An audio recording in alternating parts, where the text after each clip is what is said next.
एक बार फिर से स्वागत है आप सभी का हमारे YouTube channel world of Hindi पर। मैं संजय सर आज मैं आपके कक्षा 8 से हिंदी की पाठ्यपुस्तक अनुगुण से पाठ 16 नदी का रास्ता कविता का प्रश्न अभ्यास पढ़ाने जा रहा हूँ। पाठ 16 है नदी का रास्ता। कविता है जिसके कवि हैं बाल कृष्ण राव जी। सबसे पहले मैं मौखिक प्रश्न की ओर चल रहा हूँ। निम्नलिखित प्रश्नों के मौखिक उत्तर दीजिए। प्रश्न संख्या क है नदी का कौन सा उत्तर हम युगों से सुनते आ रहे हैं।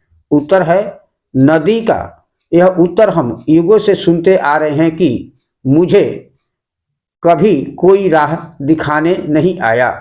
प्रश्न संख्या ख है समुद्र नदी की प्रतीक्षा में क्या लिए खड़ा रहता है। उत्तर है समुद्र नदी की प्रतीक्षा में फेन यानी झाग की मलाएं लिए खड़ा रहता है। प्रश्न संख्या ग है नदी से हमें क्या प्रेरणा मिलती है।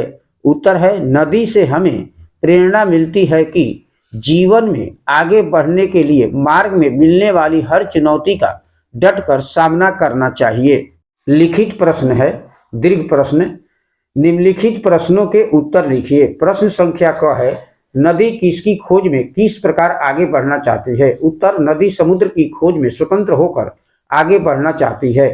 प्रश्न संख्या ख है नदी ने अपने साहस का प्रमाण किस प्रकार दिया है। उत्तर है नदी को अनेक शिलाओं चट्टानों बड़े पत्थरों ने नीचे ढकला फिर भी वह डटी रही। बिना डरे झरना बन के निश्चल बह रही।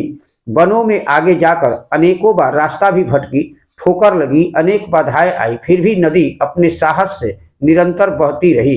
प्रश्न संख्या ग है नदी समुद्र के निकट पहुंचते समय अपनी गति को धीमा क्यों कर देती है। उत्तर है नदी समुद्र के निकट पहुंचते समय अपनी गति को धीमा इसलिए कर देती है क्योंकि वह जानती है कि समुद्र उसकी प्रतीक्षा कर रहा है। वह समुद्र में जाकर मिल जाती है। प्रश्न संख्या घ है नदी की गति को कौन नियंत्रित करता है कैसे। उत्तर है भूमि नदी की गति को नियंत्रित करती है। जब भूमि ने चाहा कि नदी अपना मार्ग बदले उसने उसके सामने शिलाएं खड़ी कर दी। जहां नदी के बहाव में वेग लाना था वह स्वयं नीचे हो गई। जहां चाल धीमी करनी थी वहां भूमि समतल हो गई। प्रश्न संख्या अंग है नदी समुद्र की ओर बढ़ते हुए किस प्रकार के रास्ते से गुजरती है। उत्तर है नदी समुद्र की ओर बढ़ते हुए जंगलों और नगरों के रास्ते से गुजरती है। तीसरा है भाव स्पष्ट कीजिए। क है बढ़ती गई आगे निरंतर एक तट को दूसरे से दूरतर करती। भाव है यूं तो प्रस्तुत पंक्तियों में नदी के साहस का वर्णन किया गया है।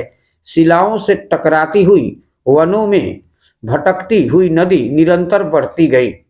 ख है गति को मंद कर पहुंची जहां सागर खड़ा था फेन की मालाएं लिए मेरी प्रतीक्षा में। भाव है यूं तो प्रस्तुत पंक्तियों में नदी और समुद्र के मेल के बारे में बताया गया है। समुद्र के पास पहुंचते ही नदी की गति कम हो जाती है। समुद्र नदी की प्रतीक्षा में फेन यानी झाग की मालाएं लिए खड़ा रहता है और नदी समुद्र में मिल जाती है। चौथा है रिक्त स्थानों की पूर्ति कीजिए। ढकेला था शिलाओं को गिरी निर्भीकता से मैं कई ऊंचे प्रपातों से वनों से कंदराओं में भटकती भूलती मैं फूलती उत्साह से प्रत्येक बाधा विघ्न को ठोकर लगाकर ठेल कर बढ़ती गई आगे निरंतर एक तट को दूसरे से दूरतर करती। प्रश्न संख्या 5 है सही उत्तर पर सही का चिन्ह लगाइए। नदी के विषय में कौन सा प्रश्न पूछते आ रहे हैं। नदी स्वच्छ है या अस्वच्छ। नदी छोटी है या बड़ी। नदी को किसने आगे बढ़ना सिखाया। नदी समुद्र से कब मिलेगी। तो नदी के विषय में लोग यही प्रश्न पूछते आ रहे हैं कि नदी को किसने आगे बढ़ना सिखाया। ख है नदी पूछे गए प्रश्न का क्या उत्तर देती है। नदी ने मछलियों को शरण दी।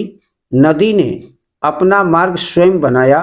नदी चट्टानों से डरती है। नदी नाला नहीं बनेगी। तो नदी पूछे गए प्रश्नों का यही उत्तर देती है कि नदी ने अपना मार्ग स्वयं बनाया। ग है नदी का रास्ता परिवर्तन करवाने के लिए भूमि ने मार्ग में क्या किया? पेड़ खड़े कर दिए, शिलाएं सामने खड़ी कर दी, गड्ढा बना दिया, समतल हो गई।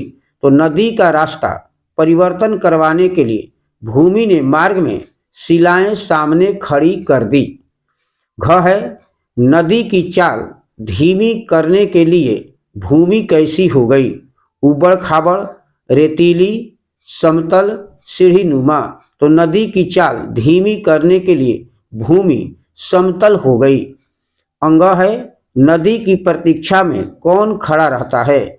समुद्र, पहाड़, पठार, झरना। तो नदी की प्रतीक्षा में समुद्र खड़ा रहता है। भाषा कौशल है, पहला है समानार्थी लिखिए, मैं यहाँ लिख दिया हूँ। नदी, नदी का समानार्थी शब्द होगा सरिता, रास्ता का मार्ग, सिंधु का समुद्र, निर्भीकता का निडर, बाधा का रुकावट, प्रतीक्षा का इंतजार, वेग का गति, जंगल का वन। दूसरा है भाववाचक संज्ञा बनाइए, मैं यहाँ बना दिया हूँ। सिखाना, सिखाना का भाववाचक संज्ञा होगा सीख, उन्मुक्त का उन्मुक्ता, गंभीर का गंभीरता, बनाना का बनावट, अपना का अपनत्व, संपन्न का संपन्नता, ऊंचा का ऊंचाई, चलना का चाल, भोली का भोलापन, बेबस का बेबसी। तीसरा है रिक्त स्थानों में सही विशेषण या विशेष से भरिए, मैं यहाँ विशेषण और विशेष ऑप्शन से चुन करके मैं भर दिया हूँ। गंभीर जो कि विशेषण है, इसका विशेष होगा सिंधु। उसी तरह ऊंचे प्रपात, समतल भूमि, मंद गति, धीमी चाल, भोली नदी। इस पाठ में जितने भी शब्दार्थ हैं और प्रश्न अभ्यास, उसे अपनी काच पुस्तिका पर अच्छे तरीके से लिख लीजिएगा और उसे याद करते रहिएगा। Thank you. मैं संजय सर।